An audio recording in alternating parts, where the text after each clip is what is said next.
Hello and welcome to Foreign Policy Focus. This is episode 130 and I am the show's host, Kyle. Joining me again on today's show is Will Porter. Will's been a frequent guest of this show. He's a journalist and a commentator with a focus on U.S. foreign policy and immediate affairs. His freelance work can be found at the Libertarian Institute and antiwar.com. How are you doing today, Will? I'm good, Kyle. Thank you for having me on the show. How are you? I'm doing well, and one of the reasons Will is on the show today is to talk about some of his work that can be found both as a featured article on the Libertarian Institute, where you could, of course, find my work, the daily news roundups, as well as my podcast, Foreign Policy Focus. His featured article there today is Yemen's Silent Numbers, the Official Death Count, the war's toll on civilians. Oh, and that's also running on the opinion section of antiwar.com too, right? Yes, it is. All right, so tell us a little bit about, what got you to write this article. Yeah, so the situation in Yemen right now is basically that nobody really knows how many civilians are dying in the Saudi Arabian bombing campaign, or the bombing campaign of the Saudi-led coalition. There's other countries there, but it's mostly Saudi. And so there are rights groups that work in Yemen, and the United Nations has an agency that attempts to count casualties. But because, for various reasons, because of the complications of the war, because of just the difficulty in getting this data from point A to B, nobody really knows what the true toll is right now on civilians living in Yemen. And so the United Nations has an office called the the Office of the High Commissioner for Human Rights. And this agency estimates 13,893 civilian casualties, which includes about 5,100 dead and 8,700 wounded. However, this figure hasn't been updated in nearly 3 months, and there are bombs and shellings going on in Yemen every single day, and so it's very clear that this number is understating the true number of casualties.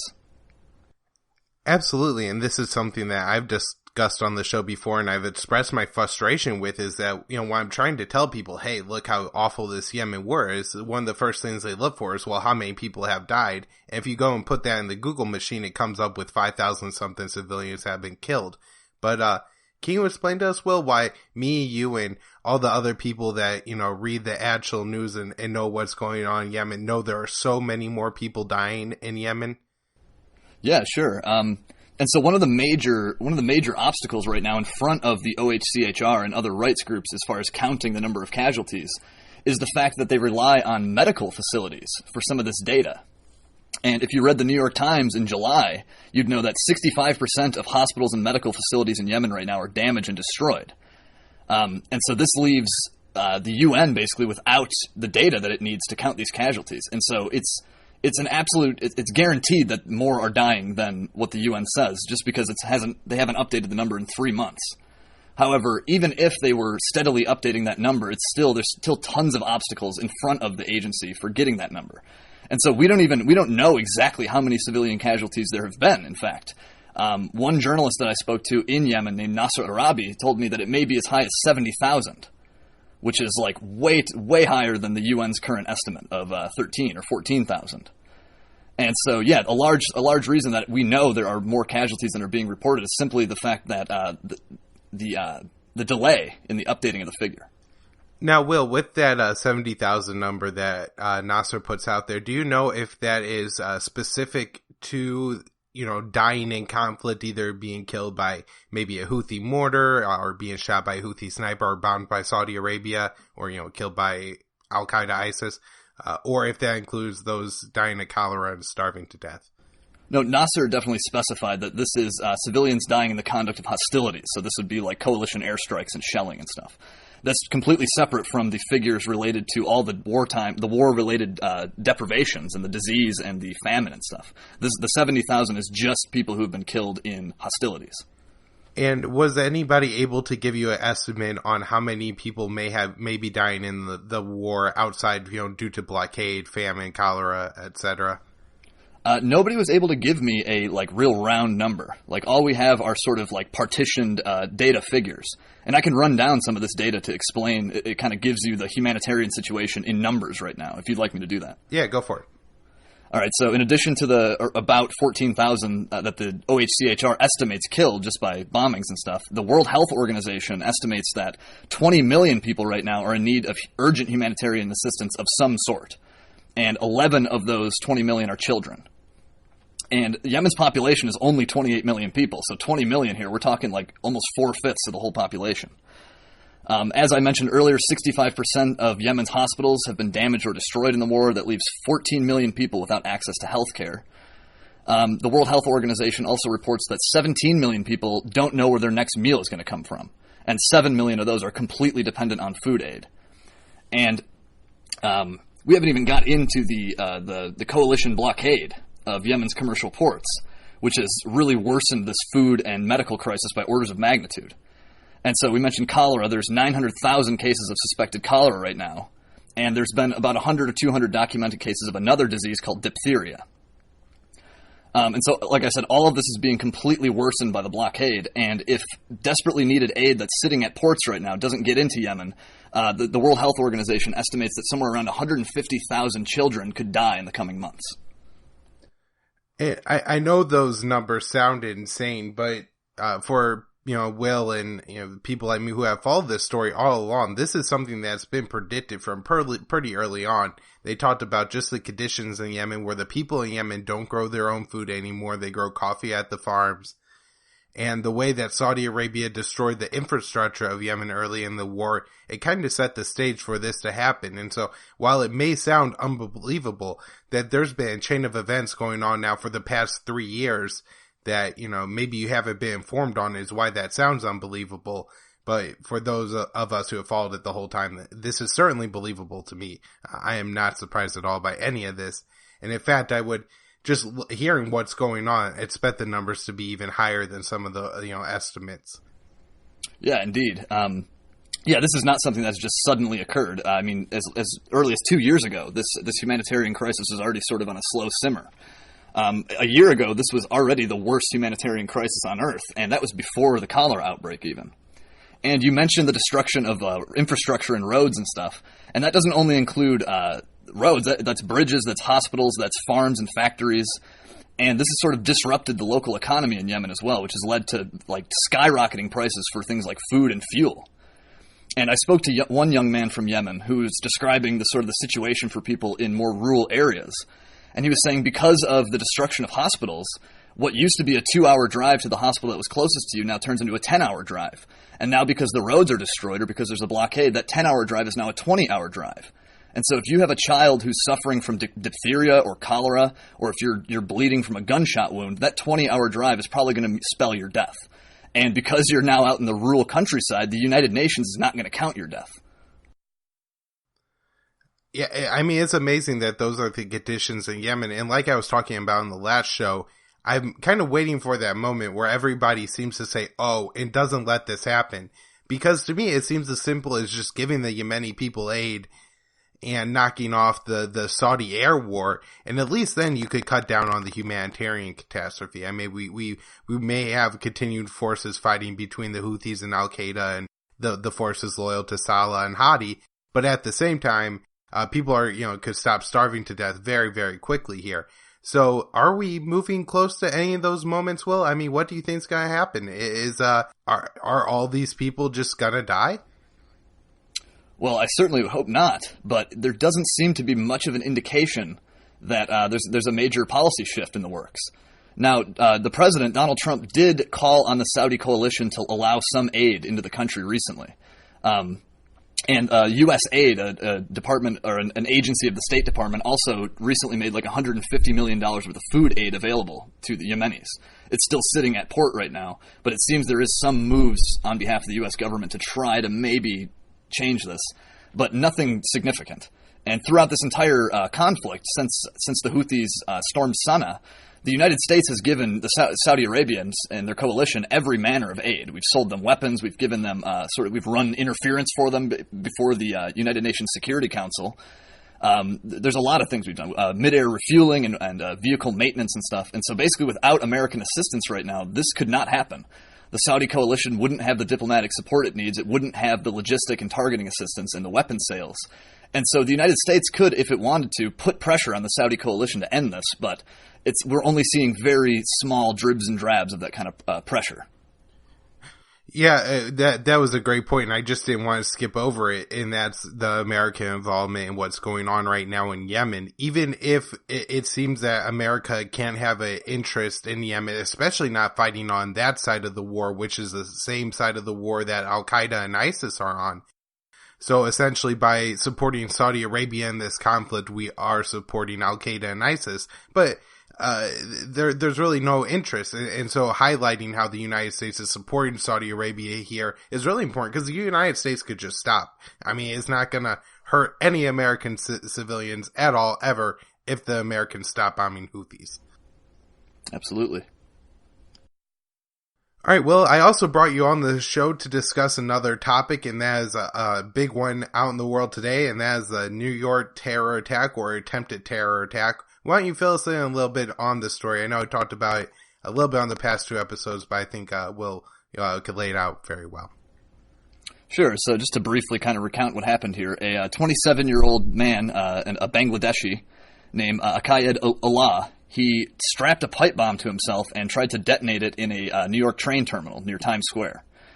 And he wasn't able to kill anybody. The device didn't really detonate properly, but he did injure 5 people, including himself. He injured himself. He's in the hospital. And this guy says that he acted in the name of the Islamic State, but although he also told authorities that he was motivated by Israeli actions in the Gaza Strip, as well as American policies in the region of the Middle East. And so this is not something new. You know, we've seen these types of motivations before in terrorist attacks. So, Will, if his motivation is somehow the what's going on right now in Gaza, why would he be attacking America? Can you explain that to us? How the steps between what the Americans did to upset this guy and what's going on in Gaza? Yeah, absolutely. I mean, first of all, just a little bit of background. The United States gives Israel billions of dollars in aid every year. Much of that goes into their military. And their military, of course, is used to keep the Palestinians in line.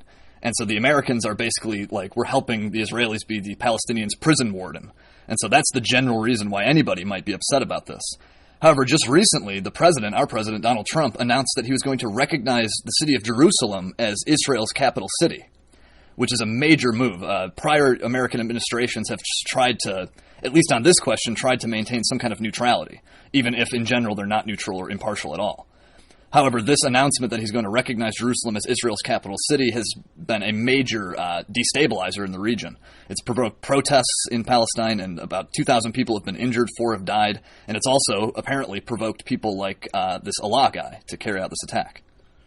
Yeah, and I think that's one thing that I missed on my last show. I was doing a Q&A and talking about the Israeli situation a little bit, and I didn't see the complete significance of the recognition of Jerusalem as the capital, because as long as I've been paying attention to this, and I'm coming into this on the more recent end, I'm in my 20s, and this is 70 plus year conflict or so going on, but it seemed quite obvious to me that the Palestinians will not, there isn't a Palestinian state to be had. It just doesn't exist anymore. The Israelis took them from them, and I'm not trying to, denigrate the Palestinians or say that what's happened to them isn't a complete catastrophe, but at the same time, it has seemed clear to me that they're just not going to have their own state. And so this just seems to be, kind of a meaningless road mark on the path towards just the complete recognition of a one Israel state.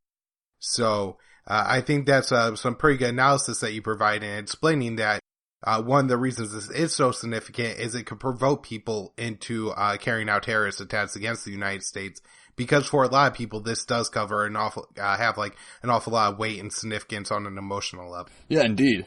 And as far as the provocations, as far as the protests and the response from Palestinians, this has been a very slow sort of march on Jerusalem here. And so just for a little bit more background, the state of Israel captured the western half of Jerusalem after its war for independence in 1948. Now, a couple decades later, they basically captured the rest of the city in the war in 1967, and since then, East Jerusalem has been under Israeli occupation. It's generally divided east and west, like the West Jerusalem is the Jewish portion, East Jerusalem is the Palestinian portion. However, it's all under Israeli control.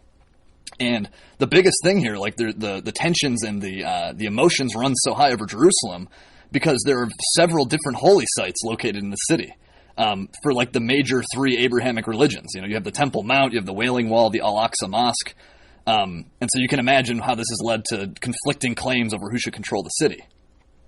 However, something really important to note here about the recognition of Jerusalem as the Israeli capital is a law that was passed in Israel in the 1980s, which said that if Jerusalem is ever to be Israel's capital, it has to be undivided. And so this move actually kind of now looks more like a move toward annexation, because the Israelis insist on having an undivided Jerusalem. And so that suggests that they want the east half too. And so we don't really know, like Trump didn't comment on this part specifically about the undivided, as far as I know. So it's not really clear what his position is. But given his son-in-law, Jared Kushner, and his pro-Israel bias, it's not a stretch to think the president might endorse this view, that Israel should have all of Jerusalem. And so that sort of explains why there's such anger and such provocation of protests that have injured 2,000 and killed 4.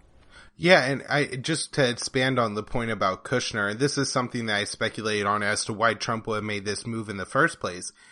We know that the Kushner family must have somewhat of a view that the Jews should control all of the capital city there in Jerusalem, because they support the settlement expansions in East Jerusalem. This is, in fact, when Jared Kushner was the head of his family's charity, and they were giving money to build these settlements in East Jerusalem. He was the head of it. I think this was like in 2015. So this is obviously a personal view of Jared Kushner. Indeed. And it sounds like he supported sort of de facto annexation via settlements instead of this like more official state annexation.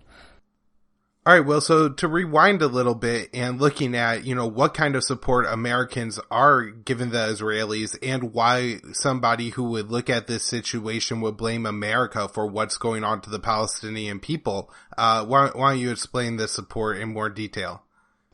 Sure. And so as I mentioned, there is, several $1 billion in aid to Israel every year. A lot of this aid is given in the form of loans. And those should be in scare quotes because they're loans which are never paid back. It's basically charity. And there's also a nice little sound racket that the Israelis have going right now where the American taxpayer foots the bill for the aid. The Israeli government then takes that money and spends it with American arms contractors and puts that money into those institutions and then, of course, buys weapons to use to oppress their local population of Palestinians. And so you can see how this specific relationship of not only just giving them aid, but explicitly selling them weapons would really provoke a lot of hostility in the region. And it's generally seen, not only in the Middle East, but in Europe and elsewhere, that the United States is not really an impartial actor here, that the United States really does bolster Israeli power and Israeli domination in the region. And they sort of back this massive disparity, this massive power imbalance over the Palestinians. Yeah, absolutely. And this is something that I think me and you have both talked about, dealing with the situation in Yemen and how it's really America's war. If you're a Palestinian and you look up and you see that the Americans bought the Israelis an F-35 and then they're coming to drop an American-made bomb on you, it may be an Israeli pilot, but how much does that matter to them? You know what I mean? Like, they probably just see the Israelis as America's proxy force in the Middle East, much the way that maybe the Saudis view or claim to view the Houthis in North Yemen as being Iran's proxy force. So, all right. So, Will, where do you think we're going from here? I kind of laid out, that I thought that, this is kind of a big deal. What do you think will be the impacts, from Trump's move? Well, I think you're generally right that the prospect for an independent Palestinian state that's sovereign is dwindling. This move by Trump does not spell, good signs for that. I think also Trump is considering moving the American embassy to West Jerusalem. And now this might be a fair thing to do if you had an American embassy for Israel in West Jerusalem and one for Palestine in East Jerusalem. That would be even-handed. However, this sort of lopsided policy of, well, the Palestinians don't have a state, so sorry, no real embassy there. You can see how that's sort of favoring one side extremely. It's very lopsided. Right. I think that's a good point. I will say that I think in some sense, I've read some articles. I think Eric Schuer published an article on the Libertarian Institute.org today too, where he talked about how this kind of just makes it so that nobody could actually say anymore that the United States is an unbiased actor in the Israel-Palestine conflict, which we have pretended to be for the last 70 years, while giving the Israelis $3.6 billion a year or whatever ridiculous number it is. And so for that to be the case, then maybe we could have some real progress being made, because the, biased, and world empire United States now has to, maybe in some way, take itself out of being the arbiter of this, negotiation. Yeah. And that's maybe a broader point that should be made also, that, the American involvement in the so-called peace process in Israel, the American involvement in selling weapons and giving diplomatic cover to countries like Israel and Saudi Arabia, the American people might not see this quite as clearly, because it's not their boys and girls carrying M16s in the desert. It's our government doing things diplomatically and peacefully without obvious conflict and American bombings going on. And so it's more than just the wars that we engage in ourselves, as we can see here with the Israel situation, with the Yemen situation. It's also our international dealings with other countries geopolitically. This is sometimes even more important than our overt foreign policies. Absolutely. And Will, while we're on the subject, I want to ask you a tough question. And that would be somebody who looks at the situation now and says, you're right, what we're doing in Yemen is a genocide. And you're right that whenever the United States acts overseas, we get blowback. Look at what happened in New York. But doesn't that mean we have to stay in Yemen forever? Because, look, we starved 500,000 of them to death now. Aren't they going to hate us forever and come kill us forever? Don't we need to always protect ourselves against the Yemenis by bombing them? Well, I would ask the question, at what point could it ever stop if you do that? If you have perpetual occupation, if you're giving them a perpetual, what is called a casus belli, a cause for war, then it's never going to stop. Like in Afghanistan right now, it's the fact that there are foreign occupiers in the country that's provoking them to war. Past injustices, past things that we've done to Afghans, sure, that motivates them too. But the continued presence also does that. And so in a similar sense in Yemen, the continued assistance to the Saudi coalition or the small presence we have in the country right now with drone strikes, for example, that can only hurt us further. We can never actually nip this problem in the bud. We can never actually put a bookend on this problem until we get out, until we stop being so involved. Right. And I mean, I think we see now it's pretty clear that there's absolutely no way to win. If you look at what the United States tried to do in Korea and Vietnam, where they just tried to kill everybody to win, that didn't work. And now they're doing a little bit more subtle counterinsurgencies and only trying to kill the bad guys in places like Afghanistan and Iraq, and that's obviously not working. Backing the bad guys like, we tried to do in Libya and Syria didn't work either. And so rather than anybody ever learning the lesson that you just can't impose your will on a foreign invader on a population and expect to occupy them. You could win a war against them. You could steal their wealth, I guess, but you can't stay forever and tell them to be your slaves. You just can't tell them to act the way that you want them to act, because at the end of the day, they're going to do what they want to do. And even if they have to wait for you to leave, they'll just do it that way. Yeah, absolutely. All right. Well, it seems that we've covered a lot in the foreign policy world today. I know the Middle East is absolutely crazy. With the Trump moves both in Yemen and the major war games we had going on in North Korea and the decision in Israel. Do you have any one place in the Middle East you're looking at right now and you're saying, man, we should really focus here, or really anywhere in the world, or where do you think the hottest spot may be? Well, given my own recent work, my interest has primarily been in Yemen for the past month or so. I think that's really a stark, blatant example of where the United States facilitates some extreme injustice. That I'm not sure how any person on any side of the debate could look at this and say that this is a good policy, that this is what our tax dollars and our personnel should be doing. However, in terms of just like the volatility, I would be looking at Israel right now. I think there's a lot that could move in the Israeli situation. Although, as we discussed, I don't think in a good direction. I think any movement there is going to probably be toward the negative. However, yeah, I would look at Yemen and Israel. Yeah, I think the Israel thing will probably have the most impact on the rest of the Middle East if we look at what's going on right now with Erdogan really taking a major stand on this. And while Turkey isn't necessarily an Arab country, it is a Muslim country, and that does seem to be creating an odd dynamic in the Middle East where there's countries like Iran, Qatar, Turkey, who will go ahead and stand up very loudly for the Palestinians.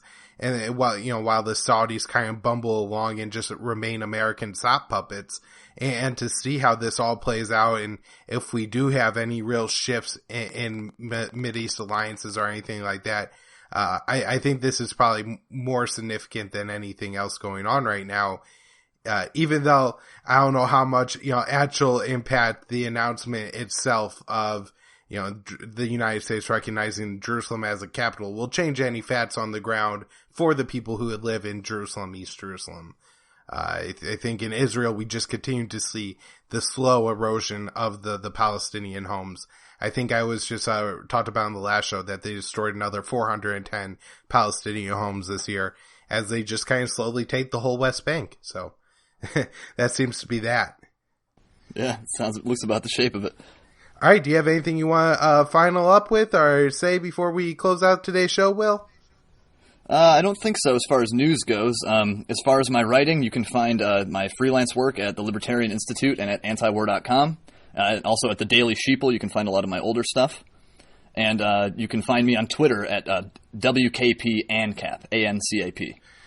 All right, and you can find this show at foreignpolicyfocus.libsyn.com, at thelibertarianinstitute.org/Kyle, or on Facebook at the Libertarian Union. Any of those places share the show. I would really appreciate it. I'm sure Will would really appreciate it if you shared this show. Thanks so much for coming back on the show, Will. I had to have you on again soon. All right, thanks, Kyle.